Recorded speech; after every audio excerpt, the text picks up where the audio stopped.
Right, folks. So this is an example of the relationship between FE and TE being not as simple as you think. And one of the things in socionics is they will say that TE is business logic. But I'm going to give you an example here of FE in business, and it's from this guy on the left. So I'm just going to play this, see if this works.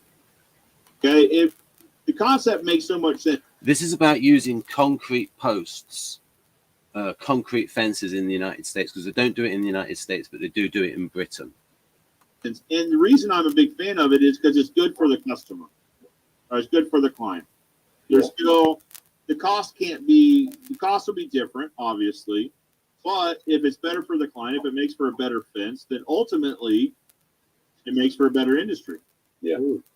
But I'll tell you, there's some folks that aren't going to like it in the fencing business because there's some folks that aren't big fans of steel posts because their comments are that they make a fair amount of business from repairing and replacing fences. And when they don't have to replace timber posts anymore, that takes away part of their business. I personally think that's the wrong way of thinking about it. Yeah. That's, when you think for yourself first, it's generally not good for anybody, right? It's what's good for the client is good for the industry. I feel like. And moving with the times as well. Like you have not got to just stay where you are forever. You can move forward. That's right. Well, or you don't, and then you got to figure out something else to do. Mm. But I'm a big fan, so we're gonna start figuring this out, and then I do want to take a trip to come see you guys. I do.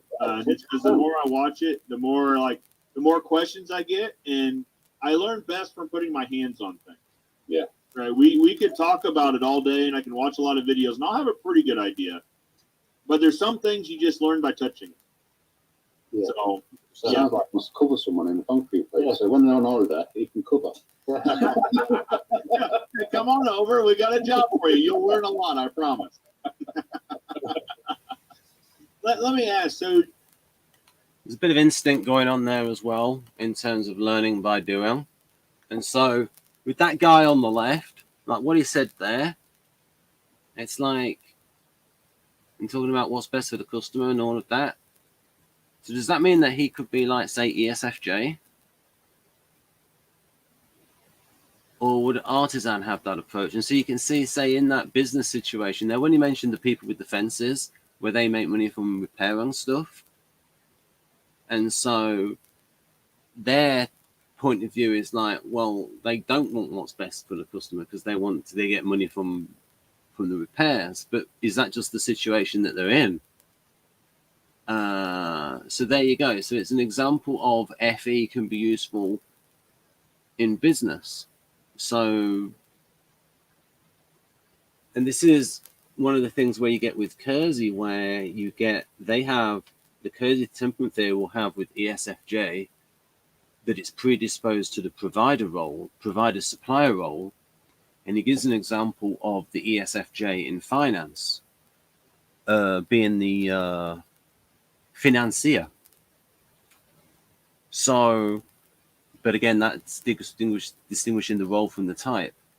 So it's not that easy sometimes to distinguish between FE and T. Like I said here, he's thinking of the customer. It's like that thing, the customer is always right.